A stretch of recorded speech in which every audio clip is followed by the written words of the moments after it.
Ustadz, kenapa bulan Islam itu diawali dengan bulan Muharram? Padahal Nabi kan hijrahnya di bulan Safar. Wah, menjebak ini ah. Nabi hijrah dulu kan bulan Safar Pak Ustadz. Ya, kenapa tiba-tiba kalendernya dimulai bulan Muharram? Berkualitas pertanyaan jamaah Masjid Al-Muslimin. Hebat. Allahu Akbar. Bermusyawarahlah sahabat Nabi. Abu Bakar sudah meninggal dunia, khalifahnya waktu itu Umar, Utsman, Ali, musyawarah. Kapan kita tetapkan bulan satunya? Jamaah pulang dari haji Zulhijjah, pulang dari haji Zulhijjah, memulai hidup baru setelah Zulhijjah bulan Muharram. Setelah pulang Zulhijjah, cukur rambut, tumbuh rambut baru, semangat baru, start bulan baru Muharram. Maka itulah berdasarkan ijma. Tak ada dalam Quran, tak ada ayat Quran ya ayyuhalladzina amanu mulai bulan Muharram, tak ada. Hadis Nabi pun tak ada. Karena penetapan bulan Muharram ini berdasarkan ijma sahabat Nabi sallallahu alaihi wasallam radhiyallahu anhum ajma'in. Karena selesai pulang haji itu 3 bulan. Berangkat bulan Syawal, di Makkah bulan Zulqa'dah masuk Zulhijjah, habis wukuf di padang Arafah, mabit di Muzdalifah, Mina 3 hari, habis itu pulang ke kampung halaman, start bulan pertama Muharram. Maka ditetapkanlah penetapan awal kalender Islam 1 Muharram pada masa pemerintahan Umar bin Khattab. Wallahu a'lam bishawab. Apakah berdosa bila saya meminta rujuk lagi pada suami sementara suami sudah menikah lagi? Padahal saya di poligami pun ikhlas. Saya ulang dari bala.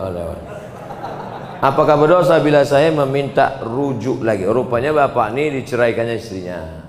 Setelah cerai, nikah dia dengan perempuan. Setelah itu datang bini pertama minta rujuk balik. Dan dia mau dipoligami. Dulu di status dia bini pertama, sekarang dia jadi bini kedua.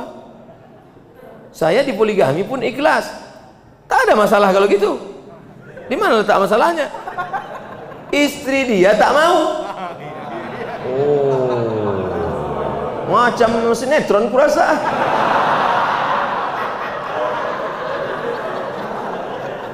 Istri dia tak mau dipoligami. Bagaimana menurut Ustadz? Apakah tindakan saya berdosa? Tindakan ibu tidak berdosa, karena ibu bukan pelakor pengganggu laki orang. Tergantung bapak nih, gentleman tak dia? Kalau dia bersikap, kata dia, kau balik, yang ini tetap. Tapi kalau dia takut, termasuk anggota istri, ikatan suami takut istri, maka tak jadilah. Nah, ini tergantung kepada si bapak nih. Ibu tak berdosa selama ibu tak melakukan perbuatan haram, tidak melakukan perbuatan maksiat. Yang pula di WA dia tiap hari, bang, jadi kita balik. Jangan ganggu-ganggu dia, jangan goda-goda dia. Tapi bahwa dia mau balik, berani dia, maka tapi tidak semudah itu. Karena di Indonesia tidak boleh laki-laki menikah tanpa ada surat izin dari istri pertama. Ibu dianggap bukan istri pertama karena sudah lepas, maka istrinya yang sekarang ini yang pertama. Maka kalau kalian mau menikah, mesti ada surat izin dari ini, tanda tangan matre 6.000. Makanya ibu-ibu sebelum tidur malam pastikan keliling tempat tidur itu tak ada matre 6.000. Karena mana tahu kita pas sedang tidur kan diambilnya tangan. Selesai, pas tengok jadi. Hati-hati aja. Bukan saya nakut-nakuti. Dalam keluarga ada anak laki-laki yang tak meyakini tahlilan 40 hari, 100 hari dan sebagainya pada orang tua yang sudah mati meninggal dunia. Karena acara tersebut pada ajaran Hindu, kata anak tersebut. Pada saat ada acara itu anak laki-laki itu selalu pergi. Mau hujan. Pergi dia cari kegiatan lain, ditinggalkannya maknya di rumah sehingga membuat maknya menangis sedih. Pertanyaan, Bagaimana hukum anak tersebut membuat orang tuanya menangis dan bersedih? Bagaimana cara saudara dan keluarga menyikapi masalah ini, Pak Ustadz? Masalah bersedekah untuk orang meninggal dunia, kapanpun sedekah itu sampai. Mana dalilnya? Saat sayang betul dengan emaknya, ditanyanya Nabi, ya Rasulullah, ya ummi matat, emakku mati, apa atasaddaqu anha, kalau aku bersedekah sampai tak pahalanya untuk almarhumah emakku? Kata Nabi, sedekahlah engkau, pahalanya sampai. Itulah dalil bahwa sedekah sampai untuk orang mati. Ninggal Pak Ustaz? Iya, ninggal mati sama tuh. Ayu sadaqatu afdal, apa sedekah yang paling afdal? Kata Nabi, sedekah yang paling afdal saqyul ma, memberi air minum. Kalau air minum sampai, apalagi asam pedas baung. Kalau air minum sampai, apalagi bubur kacang hijau. Maka sedekah itu mau berapa hari pun sampai. Yang paling bagus sedekah itu tak usah tengok harinya, full terus sedekah tiap-tiap hari. Kalau perlu tiap malam, tiap pagi undang anak yatim, kasih makan. Assalamualaikum Pak Panti Asuhan. Ya, saya sedih betul mak saya meninggal, saya mau bersedekah sini. Berapa hari? Selama setahun saya sedekah. Semuanya Pak? Enggak, 2 orang aja. Berapa anak yatim di sini? Ada anak yatim Pak. 1 bulannya berapa biaya dia? 1 bulannya 1 juta Pak. Ini saya kasih 12 juta untuk setahun. Bagus, the best, mantap. Uang sekolahnya sekalian. Adapun ditetapkannya 40, 100, maka tidak ada larangan. Boleh dia laksanakan. Mau 99, mau 100, mau 200. Kenapa? Karena di dalamnya ada unsur bersedekah, membagi. Tapi kalau dia buat keyakinan, siapa yang lewat dari 100 maka tak ada pahalanya. Siapa yang ngasih pas hari 100 maka dijauhkan dari azab neraka 100 km. Nah, itu tak ada dalilnya. Tapi kalau dia tak ada berdalil, hanya membuat berbagi begitu saja. Oleh sebab itu maka ini masalahnya umum. Kalau mau bersedekah, bersedekah, berbagi, baca tahlil, baca zikir, baca yasin. Isi tahlil itu apa? 5. Isi tahlil itu 5. Yang pertama doa. Allahumma ighfir lahu warhamhu wa'afihi wa'fu anhu. Doa sampai. Mana dalil bahwa doa itu sampai?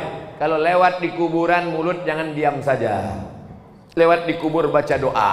Apa doa lewat kubur? Assalamualaikum ya alad diyar minal mu'minin wa inna insyaallah bikum lahiqun yarhimullahul mustaqdimin wal mustakhirin as'alullah wa lakumul afiyah. Itu dalil bahwa doa sampai. Yang kedua, kasih makanan. Mana dalil kasih makanan sampai? Sedekah saat air, kata Nabi, sampai. Yang ketiga, berkirim tahlil. Apa itu tahlil? La ilaha illallah, la ilaha illallah, la ilaha illallah. Ya Allah, sampaikanlah tahlil kami kepada almarhum fulan, sampai. Mana dalilnya? Pelepah korma dicucukkan ke makam. Kata Nabi, pelepah korma waktu basah bertasbih, tasbihnya sampai pada orang mati. Kalau tasbih pelepah korma saja sampai, apalagi tahmid, tahtim, tahlil orang yang beriman. 4, membacakan Al-Quran. Yang paling afdal kata Imam Nawawi, wa in khatimul qur'ana fahuwa hasanun. Sebagus-bagusnya hatamkan sehatam Quran. Bagus. Tak sanggup sehatam Quran, pilih hatinya Al-Quran. Apa hatinya Quran? Yasin wal Qur'anil Hakim innaka laminal mursalin. Bacanya pelan-pelan. Ini banyak orang yasinan ujung-ujungnya aja. Tujaon bayakun. Yang kelima adalah inti tahlil itu ada nasihat setawar sedingin, melapangkan keluarga yang terkena musibah. Wahai keluarga yang kena musibah, bersabarlah, innalillahi wa inna ilaihi rajiun. 5 poin itu semuanya kebaikan, kebaikan, kebaikan. Semoga Pak Ustadz selalu dalam lindungan Allah, amin ya rabbal alamin. Saat akikah anak, bolehkah menerima sumbangan dari teman-teman dan tetangga?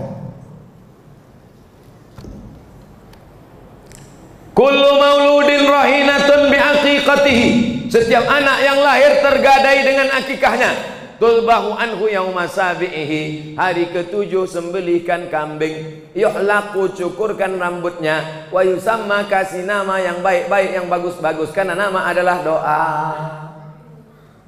Artinya kita bersedekah syukur karena sudah punya anak. Orang susah punya anak sampai bayi tabung ke Singapura 100 juta paling murah. Itu pun tabung-tabung second 9 kilo.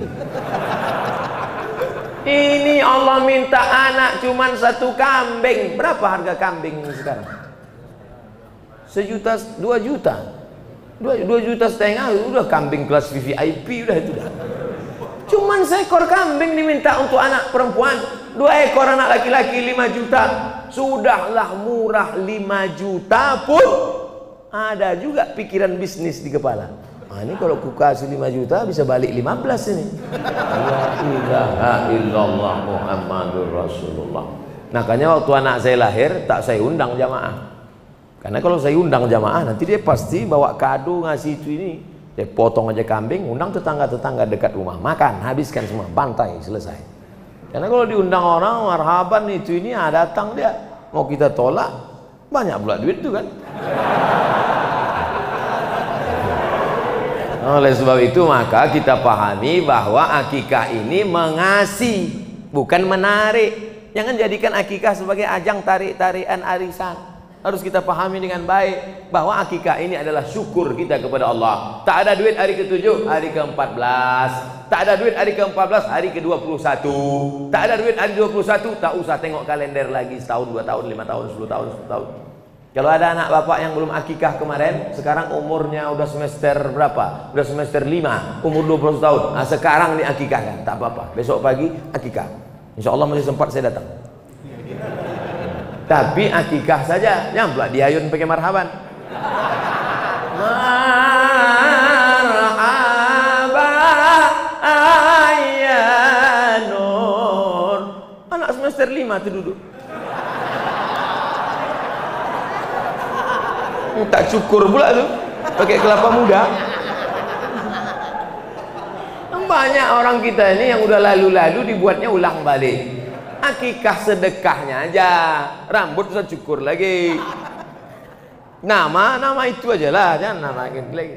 Nah, ini. Begitu juga dengan mengazankan anak. Anak yang dulu diazankan bagus, sunnah. Nabi mengazankan cucunya, Sayyidina Hasan, Sayyidina Husain. Tapi kalau anak udah besar jangan diazankan lagi. Nanti balik dari sini, nak sini sebentar. Allahu Akbar, Allah. Apanya ayah nih gitu.